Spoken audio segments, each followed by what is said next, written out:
Ini ada tangan yang berkuasa ikut main kalau menurut saya gitu loh. Di Republik ini. Ini bisa jadi lebar kemana-mana kasusnya kok dibongkar. Saya senang banget ini. Ya. Saya boleh keluar dari sini, tapi catatan yang saya punya, kalau rezim betul-betul mau membereskan negeri ini dari korupsi di migas dan Pertamina, saya berani jamin, saya dengan data ini akan penjarakan kalian semua. Pak Basuki, Ya. terima kasih memberi kesempatan kepada narasi untuk bertanya beberapa hal yang netizen udah banyak nanyain nih. Nungguin Pak Ahok untuk Pak Basuki untuk ngomong. Ya, dengan senang hati. Apa kabar Pak? Sehat kan Pak ya? Baik. Suara aja biasa. Ya agak. Baik ngomong. Ini akan banyak ngomong nih Pak. Kejaksaan sudah menyatakan bahwa terbuka kemungkinan untuk memanggil Pak Ahok sebagai saksi. Ya. Apa komentar Pak Basuki? Saya kira itu sangat bagus ya. Kalau minta keterangan kan itu hak aparat, hak kejaksa. Tapi yang perlu diketahui Pertamina ini ada jenjangnya nih. Ini anak perusahaan Pertamina Pataniaga itu punya dewan komisaris juga. Ada komutnya juga. Dan di atas itu yang bisa memutuskan penggantian itu juga ada dirut. Dirut dari direksi dari Pertamina Persero. Holdingnya? Holdingnya lagi nih. Dan putusan mengganti dirut direksi holding atau subholding itu juga ada di tangan Menteri BUMN. Jadi kalau mau tanya saya keterangan apa yang saya ketahui, ya saya dengan senang hati akan memberikan keterangan. Karena kalau dengan media kan saya nggak bisa buka rahasia perusahaan. Nah kami ini hampir tiap hari rapat untuk ngawasin, melakukan pengawasan sampai ke bawah nih, yang jenjang bawah nih.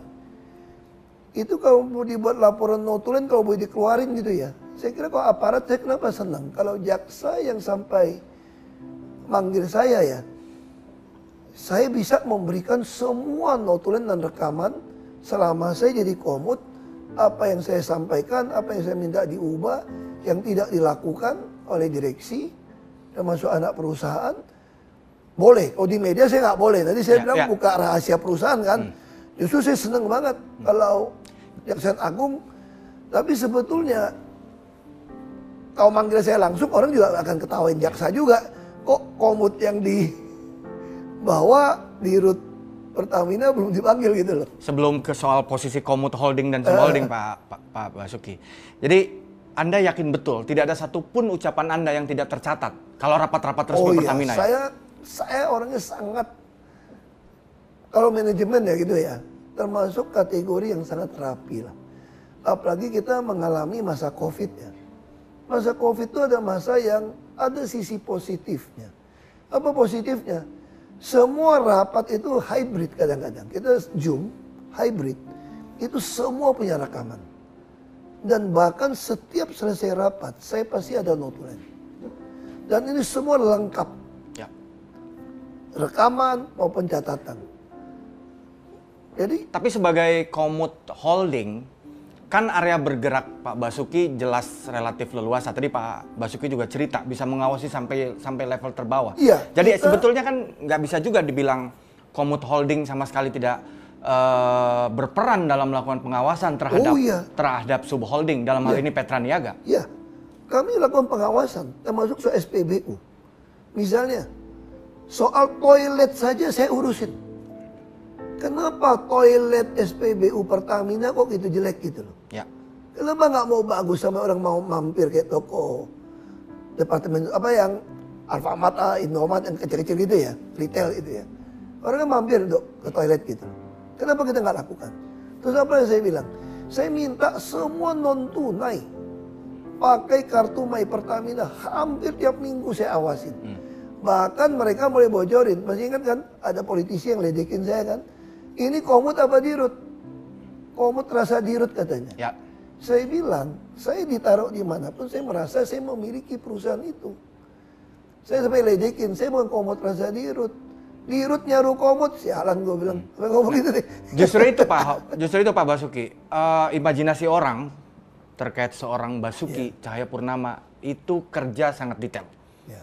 Nah, kasus yang menimpa Petra Niaga ini, itu kan periodenya kira-kira hampir berhimpitan, tidak sama persis dengan periodenya Pak Basuki bertugas. Karena ekspektasi orang yang sangat in detail, tadi Pak Ahok sampai Pak Basuki sampai ngurusin toilet segala rupa. Ini masa nggak pernah dengar nih sama sekali terkait apa yang kemudian meledak 3-4 hari terakhir ini oleh ini kejaksaan. menarik. Saya perlu luruskan. Saya makanya sebetulnya belum mau terima wawancara sebelum ada sidang. Karena saya tidak tahu, saya tidak membaca laporan BAP, penyidikan, saya nggak baca. Tapi saya hanya lihat di media, seolah-olah ada pengoplosan BBM di SPBU.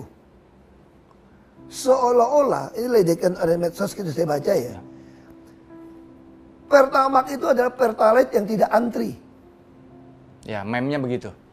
Sebetulnya saya belum tentu, saya nggak tahu sidang gimana, logikanya. Mobil kita semua yang mewah-mewah itu isi Pertamax. Pertamax Plus. Kalau itu dioplos, mobil saya mogok. Pasti mogok. Mobil-mobil mewah pasti mogok. Karena dirancang dengan yang bagus. Nah, apa yang sering dapat laporan dari 135? Saya awasin laporan 135. Tapi secara teknis saya perlu jelaskan. Mungkin masih banyak orang usia saya masih ingat zaman Pak Faisal Abdul atau apa itu di Rut Pertamina dulu. Ya, zaman dulu. Itu ada premium. Ketika mobil mewah mulai masuk, itu dia campur jadi super atau apa gitu loh. Bensin super atau apa, saya lupa. Itu gimana caranya? Premium yang ada dikasih aditif. Kasih aditif supaya oktannya naik gitu loh. Itu dicampur di depo di kilang. Dan itu sampai hari ini sebagai lakukan termasuk premium. Ya, itu di dunia ini nggak ada lagi yang saya tahu. Dalam keterangan terakhir kejaksaan sih memang bilang bahwa memang ada ronnya yang dinaikin, bukan ronnya dia. Iya, makanya ini kan bukan ranah kita. Iya. Karena komisaris tidak bisa mencampurin pengadaan. Terus kenapa tidak mau Anda menggunakan e-katalog? Toh antar subholding itu kan saling Anda menjual. salah satu yang mempromosikan e-katalog internal. Saya dari DKI. Coba tanya sama Pak Hendy. Saya bolak-balik ke RKPP. Tapi direksi ini kelihatannya ngeyel ini, buying time ini. Direksi Petra Niaga? Semua direksi ini termasuk holding di buying time. Apa sih yang susah saya bilang untuk buat e-katalog RKPP? Tinggal bilang aja. Misalnya minyak mentah, saya bilang. Ada Indonesia Crude Price. Tiap bulan ada harga. Tinggal umumkan seluruh dunia. Siapa yang mau taruh minyak mentah di Indonesia, Pertamina jamin beli. Ya. Asal harga tidak melebihi harga Indonesia Crude Price. Lalu BBM. Pokoknya harga BBM Anda taruh di Indonesia, saya pasti beli dengan harga tidak melebihi harga jual BBM kilang kepada Patra Niaga. Termasuk LPG semua. Lalu misalnya pertanyaan saya, Petra dibubarkan. Katanya mafia. 2015. Berita tahu? Ya. Tapi kenapa orang Petra jadi dirut Patra Niaga? Nah itu dia. Nah jangan naik nama saya. Sebelum saya sampai ke sana. Anda tanya kepada Menteri BUMN sebelum saya sampai ke sana, saya mau nanya soal buying time tadi. Buying time ini intensinya apa menurut Pak Ahok? Kalau saya curiga ya, saya curiga ini ada permainan. Bekas satu dirut Patra Niaga dipecat. Karena?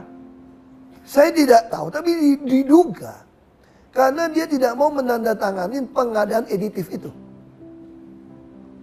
Jadi pengadaan editif ini melibatkan oknum di BPK malahan. Menurut isu. Oknum BPK ini jadi backing supaya Pertamina ini membeli editif ini dengan transport dengan tender yang tidak sah. Lalu saya dengar isu itu, saya panggil datang. Ini semua ada rapat dalam acara, berita acara. Saya tanya, ini nggak bisa. Terus ditakut-takutin, kalau nggak tanda tangan di SPBU nggak ada barang nih. Ditakut-takutin kelangkaan. Kelangkaan nih. Padahal saya bilang mana bisa tender dipisah antara transport dengan editif. Lalu karena transport lebih mahal, dikalahkan. Editif yang lebih murah, kalau nggak salah seperti itu. Lalu saya bilang, dirutnya kalau tanda tangan, kau akan laporin nih. Dirutnya nggak mau tanda tangan Patra Niaga. Lo bisa cari namanya siapa. Bekas orang Telkom, saya nggak usah sebut namanya. MK lah, singkatannya lah. Saya gini lah, kalau menurut saya, ini permainan sudah lama yang masing-masing penguasa tidak mau stop. Makanya kenapa orang takut saya jadi dirut, demo-demo. Kalau saya jadi dirut, saya bisa langsung pecat tuh dirut subholding. Karena untuk ke notaris saya yang putuskan. Dan saya tidak pernah takut sama menteri BUMN manapun. Selama saya benar. Kenapa saya dikurung tidak boleh jadi dirut? Janji kan saya jadi dirut untuk membereskan. Makanya saya hanya bisa melakukan sebatas bisa saya awasin. Nah, dalam konteks pengawasan itu, banyak orang nanya nih, nagih tanggung jawab dan janji Pak Basuki yang ingin membuat Pertamina menjadi perusahaan kelas dunia tuh. Ada betul, kan itu kan? Betul. Nah, karena bukan dirut, cuma komut dalam tanda petik, cuma ya dalam konteks kewenangannya, tidak bisa operate sampai in detail, eksekusi day to day gitu. Hanya bisa mengawasi. Mari kita fokus ke pengawasan. Apa yang dilakukan oleh Pak Basuki sebagai seorang komut dalam mengawasi Pertamina maupun subholding? Secara pribadi sebagai komut maupun sistemnya seperti apa sih? Sistemnya saya ubah semua digital. Sebelum saya tanda tangan disposisi tidak ada yang digital. Pernah dengar gak kasus dengan Peruri yang 500-an miliar? Anda bisa cari itu. Itu kan buying time contoh dari direksi. Saya suruh panggil Peruri, bikin tanda tangan. Lalu mereka laporkan Peruri minta 500 miliar. Saya kaget, mana mungkin itu mahal. Lalu dirut Peruri bilang, karena orang Pertamina minta sama kami bangun sistem baru semua. Ya lu numpang dong sama Peruri, gue bilang. Nah itu contoh ngeyel buying time. Lalu COVID datang, waktu itu mereka masih nganggap buat teman presiden. Lebih takut. Tapi ketika saya mulai keras, 7 bulan, 8 bulan presiden tidak terima saya. Tidak terima karena? Saya nggak tahu alasannya. Kesibukan atau saya nggak tahu.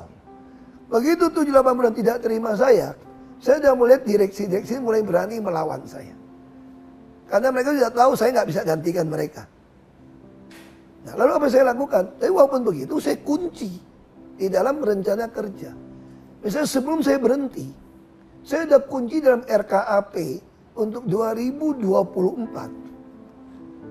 Itu di dalam RUPS, sudah di RUPS baru saya berhenti.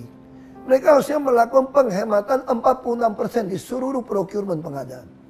Di semua ekosistem Pertamina ya? Dan itu sudah tanda tangan. Anda bisa periksa. Makanya saya senang banget kalau Kejaksaan Agung mau hebohkan kasus ini. Kan ini udah 2025 nih. Kita tinggal lihat aja direksi. Ikutin nggak RKAP, RUPS yang sudah kita tanda tanganin bersama untuk 2024. Kalau penghematan nggak 46% sudah hitungan, kita pakai konsultan kok. Berarti maling. Berarti kalau diubah di RUPS RKAP-nya, berarti ada intensi nyolong. Nah itu yang bisa saya lakukan. Sebagai komut. Saya bilang, kenapa saya semua tercatat? Saya sering ngancam mereka secara kasar kok. Kalian yang nganggap saya nggak berdaya hari ini ya. Mungkin ada yang nganggap saya itu macan ompong di Pertamina karena nggak jadi dirut. Tapi kalian tunggu, waktu akan berputar. Semua catatannya akan saya pegang. Satu hari ganti rezim, kok penjarain kalian semua. Saya bilang. Kalian ingat baik-baik kalimat saya direksi. Saya boleh keluar dari sini, tapi catatan yang saya punya, kalau rezim betul-betul mau membereskan negeri ini dari korupsi di migas dan Pertamina, saya berani jamin, saya dengan data ini akan penjarakan kalian semua. Makanya saya harap, ini kasus bukan cuma si Rifa Siahaan Patraniaga kok. Mana mungkin. Saya kira oknum BPK bisa terlibat. Anda yang ngaudit kok. Ya, Rifa sendiri baru masuk Patraniaga 2021. Tapi dia orang veteran katanya isunya semua. Sebelum lama di Pertamina Shipping Internasional. Ya, tapi intinya gini lah. Intinya kita ngomong lah. Bubarin Petra pun menurut saya itu main-main bohong doang. Kalau begitu. Kalau orang yang masih sama. Anaknya bisa main. Kalau mau bubarin seluruh sistem mafia migas, ikutin yang saran saya deh. Ikatalog itu LKPP orang kita, bos, pemerintah. Harga ICP ditentukan oleh Menteri SDM. Subholding kilangnya Pertamina. Itu kan kurang efisien sebetulnya. Harusnya kilang yang lebih modern, lebih murah. Jadi kalau saya mengatakan harga kilang Pertamina aja patokan ikatalog, karena udah dibeli dari subholding Patraniaga, termasuk LPG, kan barang nggak cukup. Aftur segala macam. Selesai. Apa yang mau mafia?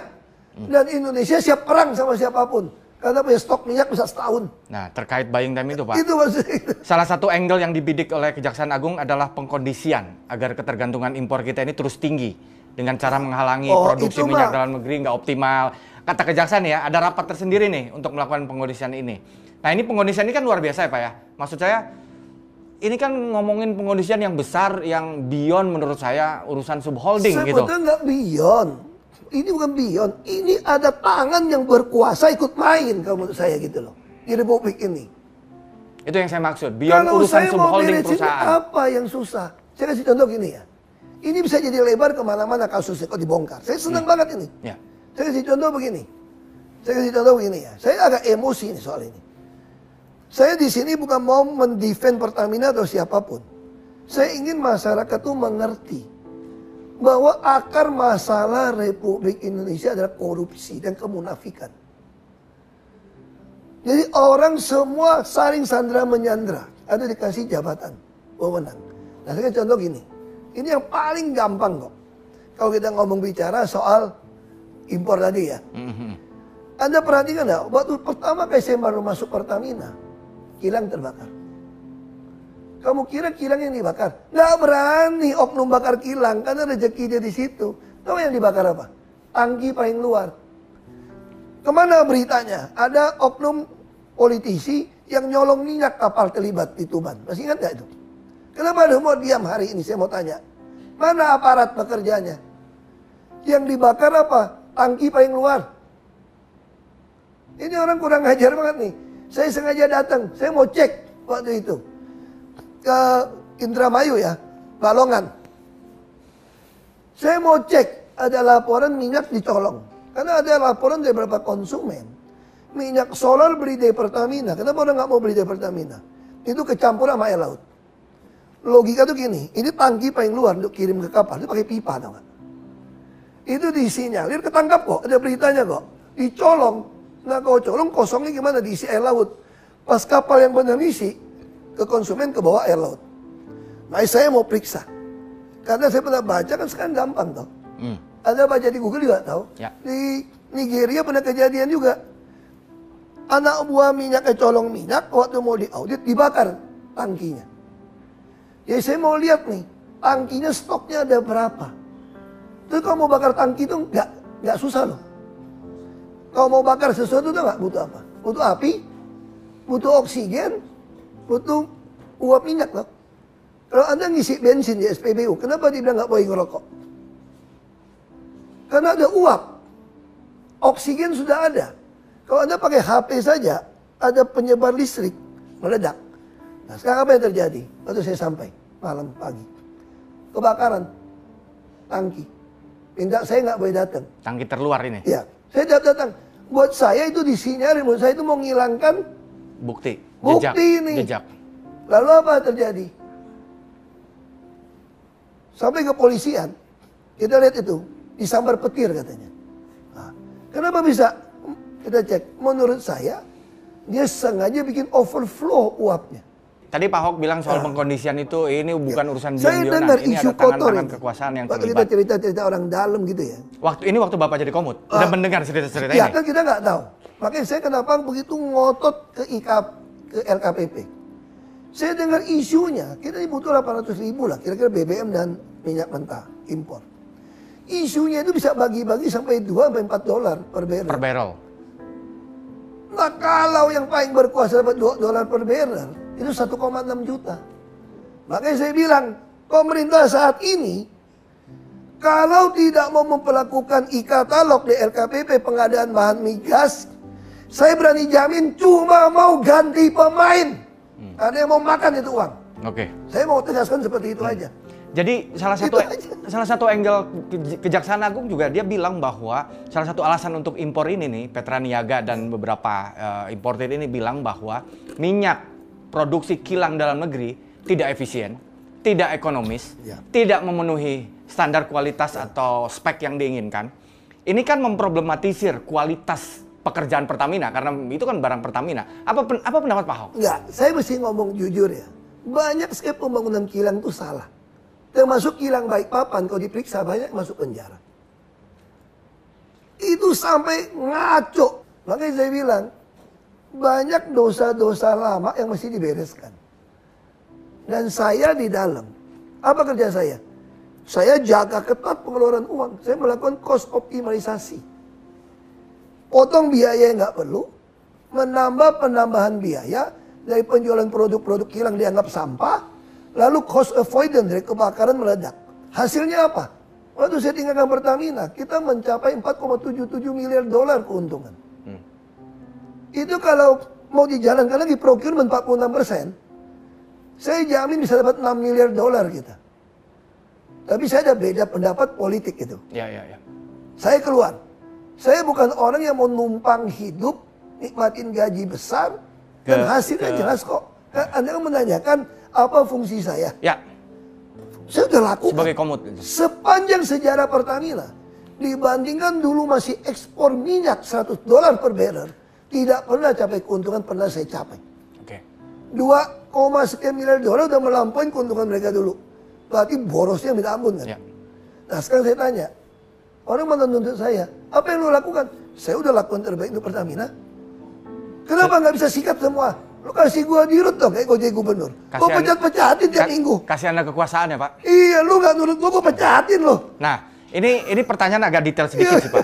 Ini terkait mekanisme pengawasan di era Bapak atau mekanisme yang memang formalnya. Ini klaim temuan-temuan kejaksaan kan ada pengkondisian, ada penolakan terhadap kualitas minyak produksi dalam negeri. Tidak efisien, tidak ekonomis, tidak sesuai spesifikasi yang diinginkan. Ini QC-nya gimana? Kenapa klaim-klaim dari anak perusahaan ini kayak iya-iyain aja sampai itu akhirnya? saya bilang, ini saya senang banget Kejaksaan Agung menangkap ini gitu loh. Sehingga semua jaringan bisa kebuka. Ini kalau nggak kerja sama nutupin nggak bisa. Oh jadi kira-kira termasuk oknum BPK. Ya. Kalau nggak mana bisa, ini diaudit diperiksa kok. Jadi klaim-klaim ini kalau diperiksanya dengan benar itu bakal dengan mudah dibantah gitu kira-kira Pak Ahok? Bukan dibantah, bisa masuk penjara lebih banyak. Oke. Kalau saya jadi jaksa agung, sorry Pak Jaksa Agung ya, mohon maaf ini, saya akan telusuri uang dari si pengada supplier itu kemana. Duitnya kemana? Kalau Anda tarik cash saja saya tangkap. Dulu di Jakarta, saya kerjasama dengan PTIK, PPATK ya. Nah, Aliran transaksi keuangan. Kenapa saya bisa tahu ada permainan? Saya cek duit orang yang supply ke kita, dia tarik cash. Kalau kamu jadi pengusaha ngapain lu tarik cash sampai ratusan puluhan miliar? Masih buat bagi-bagi dong. Ya. Kenapa nggak transfer uang itu banyak? Lalu saya cek rekening lurah, camat yang urusan sama itu. Masa tiba-tiba punya puluhan miliar? Saya bisa periksa. Nah sekarang saya bukan jaksa agung. Periksa dong semua dana yang keluar dari bank, kan semua bank kan jelas. Jadi maksud Pak Ahok maksud Pak Ahok adalah bahwa Pak Ahok juga mendengar ada klaim-klaim bahwa ini tidak efisien, tidak ekonomis, tidak sesuai spek sehingga impor. Makanya saya lakukan cost optimalisasi. Lalu mereka buying time-nya apa ngeyelnya? Dia nggak lakukan di Tuban, dia lakukan di Pulau Nipa. Saya maki-maki tuh. Jadi mereka geser. Iya. Ke Nipa ngapain? Dekat Singapura bersaing. Lu bullshit lu, gue bilang. Lu taruh di Tuban, di tengahnya Indonesia, dekat IKN. Pak, sorry Pak. Lu tanya lah, lu bisa tanya. Si Riva tuh pernah gue maki. Kalau gue di Hirut, udah pecat lu, gue bilang. Selain cost pernah gue gitu, gue pecat lu, gue bilang. Selain cost optimization, apalagi Pak yang pernah Bapak lakukan? Karena mendengar bahwa ada pengkondisian supaya impor, ada klaim-klaim bahwa minyak dalam negeri nggak sesuai spek, jadi kita harus impor. Selain cost optimization, apalagi yang Bapak lakukan? Saya bawa seluruh tim procurement dengan konsultan membuat digitalisasi seluruh procurement, termasuk kerjasama LKPP, direksi ngeleplan untuk membuat di LKPP. Udah kasih dulu di LKPP itu ya, ada satu halaman khusus DKI, teman. Ya. DKI itu khusus. Nah LKPP udah sepakat sama saya untuk membuat satu laman khusus Pertamina. Tapi yang bisa masuk ini semua kan mesti orang Pertamina. Kagak dikerjain. Datang lagi, panggil lagi, ngeyel lagi, panggil lagi, ngeyel lagi. Itu yang jadi Pak Ahok udah tahu itu dan udah memanggil. Tapi saya tidak tahu mereka markup atau enggak. Saya cuma menduga. Mereka tidak menjalankan perintah Pak Ahok ya, saya sebagai cuma komut. menduga. Ini barang dipakai terus. Kenapa mesti tender tiap 3 bulan? Ya. Ini barang jelas kok. Kita ada LKPP kok. Kenapa mesti gitu pusing? Lalu saya sudah sampaikan juga, angkutan semua mesti kita. Harga mesti flat. Yang pakai alfa, beta, hitungannya nggak masuk akal. Jadi selain cost optimization, Bapak panggil bulak-balik, Bapak maki-maki, nggak kepikiran Bapak laporin ke BPK atau ke KPK? Aduh. Kan komut sebagai LNG kan gue yang lapor. Kalau soal pengadaan gue nggak bisa lapor dong. Kenapa nggak bisa Pak yang pengadaan? Saya kasih tahu gini, kalau Anda punya pembantu di rumah, Anda jamin nggak pembantu Anda tidak mencuri? Mungkin ada yang bisa menjamin, mungkin tidak. Oh, nggak bisa. Kita punya pembantu, kontraktor saya dan nipu saya kok. Tapi apa yang dilakukan ketika terjadi penipuan? Gue pecat. Selesai tak? Masalahnya Bapak nggak bisa mencat. Masalahnya kenapa? Mereka kenapa ngeyel kayak gitu? Saya udah teriak berapa kali gue pecat tuh, termasuk My Pertamina. Termasuk Rifa Siahaan, pernah Bapak maki-maki? Aduh, lu baca cari rekaman, gue maki-maki hampir tiap minggu. Bisa disebutkan nggak Pak? Salah satu ya, case yang dimaki-maki nih, Rifa ya, ini. saya kasih contoh ya, saya minta tunai dihilangkan dari seluruh SPBU. Minta ke Rifa nih? Ya, bikin. Termasuk soal untuk GOTS ngukur semua digital. Tapi yang mereka bikin tuh nggak, GOTS sama Telkom ngukur tangkinya. Gue nggak mau, gue bilang, lu jangan perkeliruan di kampung kan namanya perkeliruan ini. Buat apa gue mengetahui isi tangki? Itu mah pembeli solar minyak habis dia akan telepon kita dong. Ngapain lu habisin triliunan kerja sama Telkom untuk ngukur tangki di dalam berapa? Gue pengen kayak itu tuh, saingan lu tuh, AKR. Gue udah datangin tempat dia, AKR. Habisin cuma 300-an juta. Ukur nozzle-nya dong. Gue pengen nozzle itu digital, bos. Sehingga di dalam kontrol nggak lagi manual ya. Di dalam kontrol room saya tahu nih orang ngisi minyak berapa. Lalu kita akan beli akuisisi Chevron. Saya bawa anak-anak Chevron itu membangun IEDCC waktu itu, integrated data system ya. Sekarang dia bikin jadi semacam hub, data hub. Itu saya yang bikin. Sehingga saya bisa kontrol minyak yang keluar dari perut bumi. Berapa barrel per hari. Harus input data. Sampai angkutan kapal berapa lambat. Begitu dia lambat, gua tahu dia kencing. Telepon si kaptennya. Kalau kapal melambat, dia 5 knot atau 1,5 knot, ini pasti pindah barang. Jadi kalau dengar cerita Pak Ahok nggak kaget kalau Rifa kena kasus kayak gini? Ya. Karena kalau cerita Pak Basuki tadi udah sering dimaki-maki nih. Ya tapi saya nggak pernah berpikir kena kasus itu soal maaf nggak maaf karena bukan ranah saya. Oke. Tapi kalau kita marah mereka tidak kerjakan, itu saya udah marah berkali-kali. Termasuk soal digital lambat. Pengadaan apa yang lebih gila lagi? Ada barang pengadaan di kilang berbeda, dengan nama berbeda, dengan PT berbeda. Itu bisa masuk. Itu saya temukan. Dapat laporan, lalu saya bikin. Kenapa bikin digitalisasi pengadaan? Misalnya PT Basuki Purnama untuk supply masuk ke Pertamina. 1 nomor. Ada ketemu PT Basuki Titik Purnama, 2 PT. Sama. Di pengadaan 1 ruko, kenapa barang kita bisa unplanned shutdown? Gara-gara banyak supplier kontraktor tidak kompeten. Sudah melampaui kemampuannya. Ya. Karena dia tipu dengan nama. Belum lagi harga berbeda. Itu semua kita tangkap.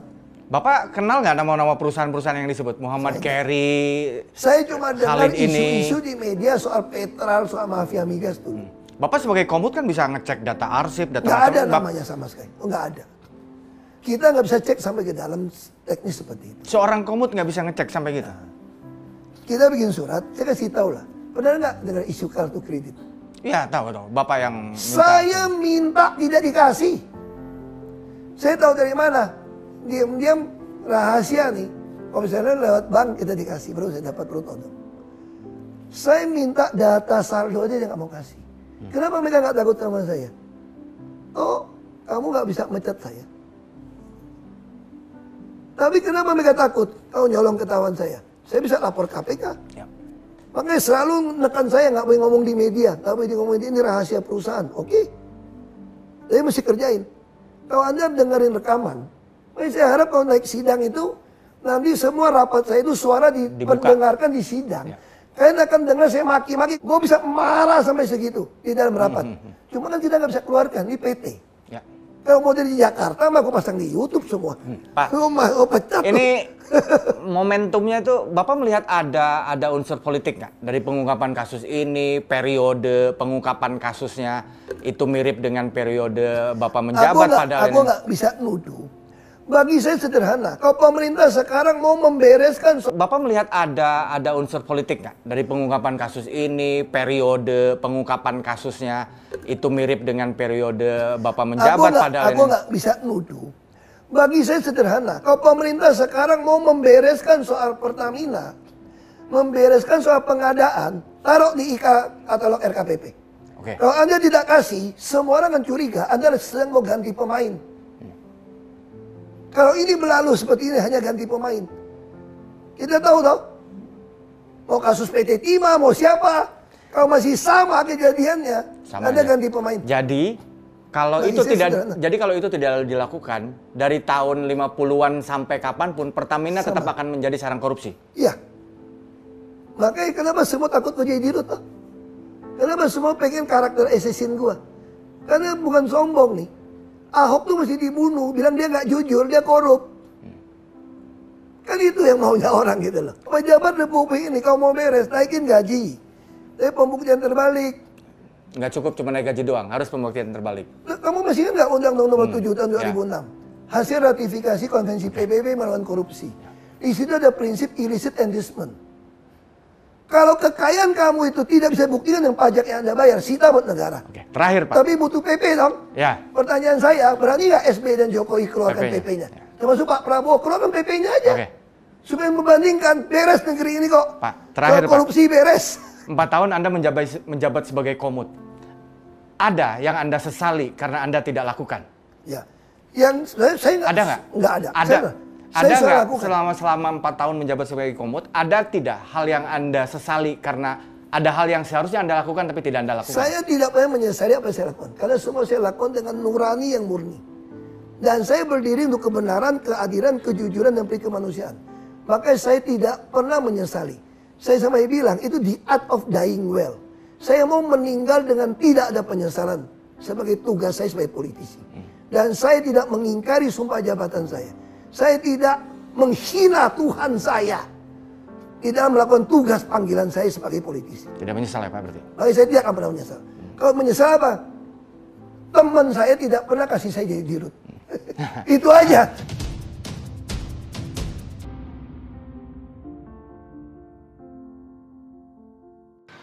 Ketua Umum PD Perjuangan Megawati Soekarnoputri harus ikut bertanggung jawab dengan kasus mega korupsi Pertamina.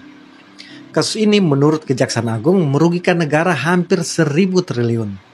Supaya tidak gagal paham, nonton video saya ini sampai tuntas. Oke, kita mulai.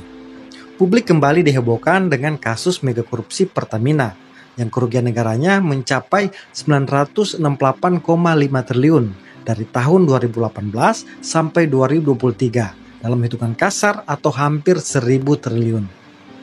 Mengapa angkanya sebanyak itu? Karena kerugian negara dalam 1 tahun saja, yakni pada 2023 mencapai 193,7 triliun. Kejaksaan Agung beberkan angka tersebut dapat lebih besar atau lebih kecil, tergantung dari skema dan modus operandi yang digunakan tersangka setiap tahunnya. Kasus korupsi ini mencakup tata kelola minyak mentah dan produk kilang di PT Pertamina, subholding, dan kontraktor kontrak kerjasama atau K3S selama kurun waktu periode 2018 sampai 2023. Mega korupsi ini melibatkan jajaran direksi anak usaha Pertamina dan pihak swasta.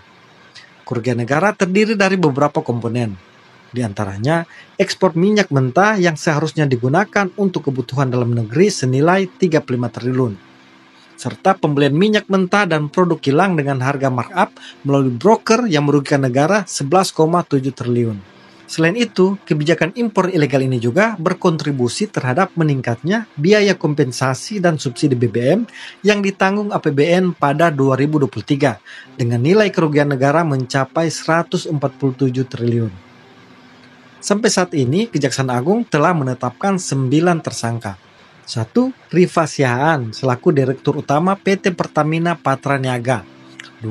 Sani Dinar Saifuddin selaku Direktur Feedstock and Product Optimization PT Kilang Pertamina International. 3. Yogi Fernandi selaku Direktur Utama PT Pertamina International Shipping. 4. Agus Purwono selaku VP Feedstock Manajemen PT Kilang Pertamina International. 5. Muhammad Keri Adriano Risa selaku Beneficiary Owner PT Navigator Katulistiwa. 6. Dimas Werhasapati selaku Komisaris PT Navigator Katulistiwa dan Komisaris PT Jenggala Maritim. 7. Gading Ramadan Judo selaku Komisaris PT Jenggala Maritim dan Direktur PT Orbit Terminal Merak. 8. Maya Kusmaya selaku Direktur Pemasaran Pusat dan Niaga PT Pertamina Patraniaga. 9. Edward Korn selaku VP Trading Product Pertamina Patraniaga. Terus Bang, gimana kronologi kasusnya? Nah, kasus ini terjadi pada periode 2018 sampai 2023. Ketika ada ketentuan pemenuhan minyak mentah dalam negeri wajib mengutamakan pasokan minyak bumi dari dalam negeri. PT Pertamina Persero pun wajib mencari pasokan minyak bumi yang berasal dari kontraktor dalam negeri sebelum merencanakan impor minyak bumi. Akan tetapi, Rifa Sihaan selaku Dirut PT Pertamina Patraniaga, Sani Dinar Saifuddin selaku Direktur Feedstock and Product Optimization PT Kilang Pertamina International, dan Agus Purwono selaku VP Feedstock Manajemen PT Kilang Pertamina International melakukan pengkondisian dalam rapat optimalisasi hilir yang dijadikan dasar untuk menurunkan produksi kilang sehingga produksi minyak bumi dalam negeri tidak terserap seluruhnya. Pengkondisian tersebut membuat pemenuhan minyak mentah maupun produk kilang dilakukan dengan cara impor. Saat produksi kilang minyak sengaja diturunkan, produksi minyak mentah dalam negeri oleh kontraktor kontrak kerjasama atau K3S juga sengaja ditolak dengan alasan spesifikasi tidak sesuai dan tidak memenuhi nilai ekonomis. Maka secara otomatis bagian K3S untuk dalam negeri harus diekspor ke luar negeri. Untuk memenuhi kebutuhan dalam negeri, PT Kilang Pertamina International kemudian mengimpor minyak mentah dan PT Pertamina Patraniaga mengimpor produk kilang. Nah, harga pembelian impor tersebut apabila dibandingkan dengan harga produksi minyak bumi dalam negeri terdapat perbandingan komponen harga yang sangat tinggi atau berbeda harga yang sangat signifikan. Dalam kegiatan pengadaan impor minyak mentah oleh PT Kilang Pertamina International dan produk kilang oleh PT Pertamina Patraniaga, diperoleh fakta adanya perbuatan jahat antara penyelenggara negara yakni subholding Pertamina dengan broker. Ketiga tersangka tadi pun melakukan kong kali kong untuk memenangkan broker minyak mentah dan produk kilang secara melawan hukum. Dalam pengadaan impor tersebut, Rifa Sihaan melakukan pengadaan produk kilang dengan membeli RON 92 atau Pertamax, padahal kenyataannya yang dibeli adalah RON 90 atau Pertalite. Kualitasnya lebih rendah. Kemudian dilakukan blending di depo untuk menjadi RON 92. Ini yang disebut Pertamax oplosan. Sementara tersangka Yogi Fernandi selaku Direktur Utama PT Pertamina International Shipping dalam melakukan pengadaan impor minyak mentah dan produk kilang PT Pertamina International Shipping sengaja di markup sebesar 13 hingga 15%. Hal ini menguntungkan pihak broker yakni tersangka Muhammad Keri Adriano Risa selaku Beneficial Owner PT Navigator Katulistiwa.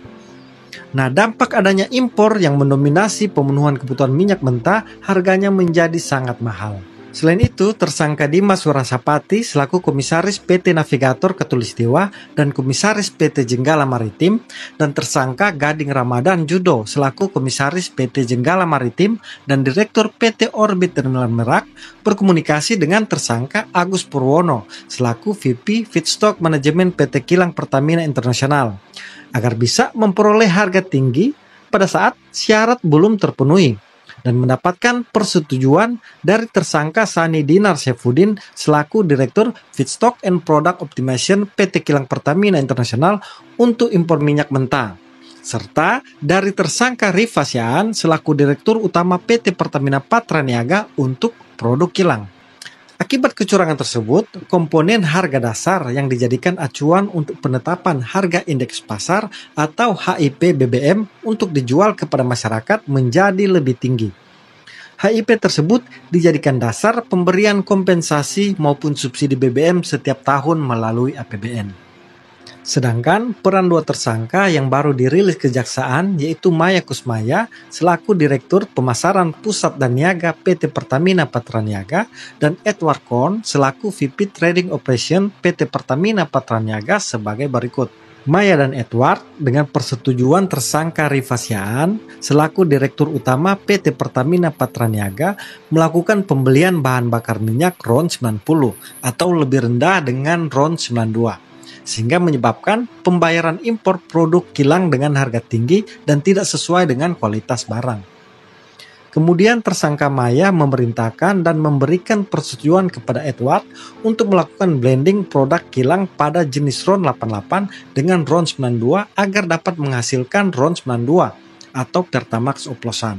Proses blending tersebut dilakukan di terminal atau storage PT Orbit Terminal Merak milik tersangka Muhammad Keri Andriano Risa selaku beneficial owner PT Navigator Katulistiwa dan milik Gading Ramadana Jodo selaku komisaris PT Jenggala Maritim dan direktur utama PT Orbit Terminal Merak. Perbuatan tersebut menyebabkan pembayaran impor produk kilang dengan harga tinggi tidak sesuai kualitas barang. Terus Bang, gimana hubungannya dengan Megawati? Begini, secara fakta hukum belum ada kaitan kasus ini dengan Megawati atau petinggi PDIP lainnya ataupun partai lain. Tapi biasanya kasus mega korupsi seperti ini akan melebar atau menyeret sejumlah politisi atau partai. Karena untuk mengamankan modus operandinya, biasanya mereka melakukan penyuapan ke politisi atau petinggi partai yang punya kekuasaan saat itu. Nah, mengapa Megawati CS harus ikut bertanggung jawab? Karena kasus ini salah satu dampak dari rancangan undang-undang atau RUU perampasan aset yang tak kunjung disahkan DPR.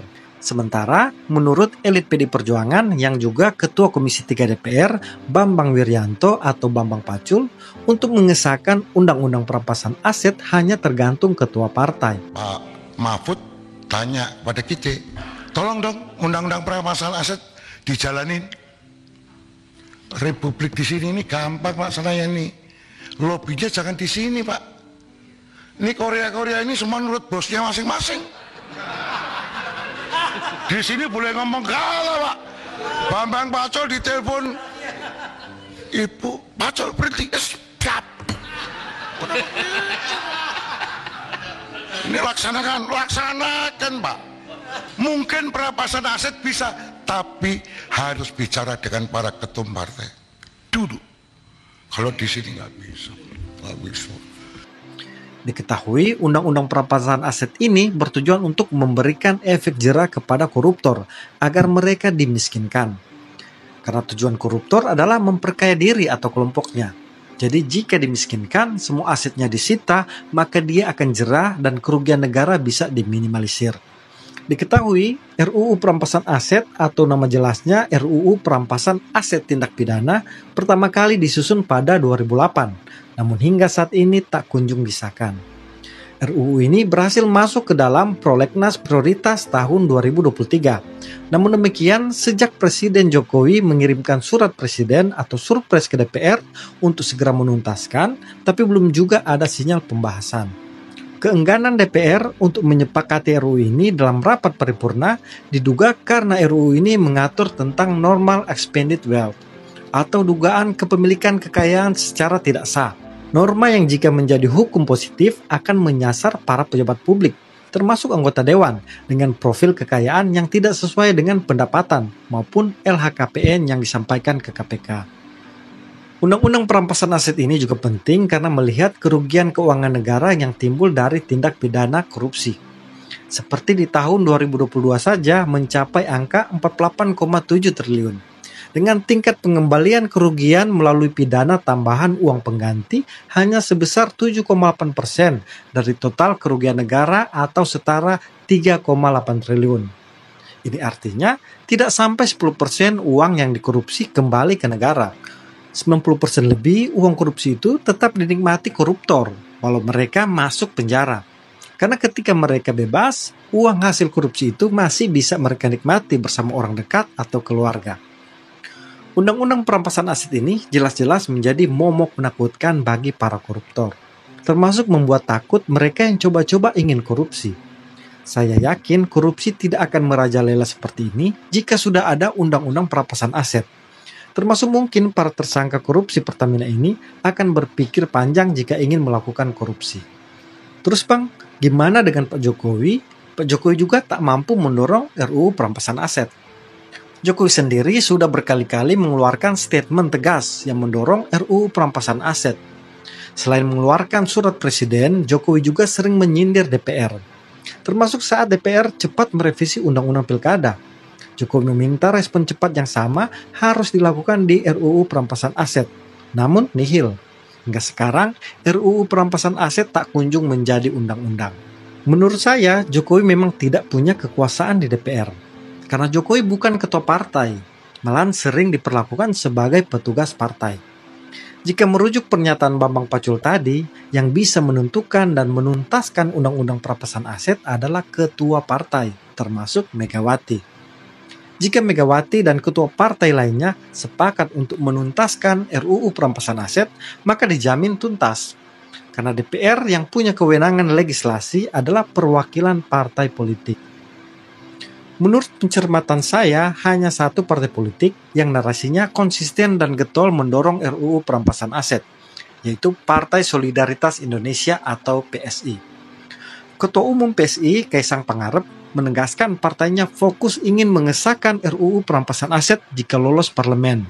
Sayangnya, PSI tidak masuk parlemen karena tidak lolos parliamentary threshold untuk membuktikan komitmen mereka supaya bisa dinilai masyarakat juga. Tapi perlu disclaimer, saya bukan kader atau simpatisan PSI. Saya non-partai, hanya masyarakat biasa. Menurut anggapan saya, mayoritas publik juga sangat menginginkan undang-undang perampasan aset segera disahkan. Karena dengan undang-undang perampasan aset, para koruptor bisa betul-betul jera. Ingat, para koruptor sebenarnya tidak takut dipenjara. Mereka hanya takut dimiskinkan. Salam kontra narasi.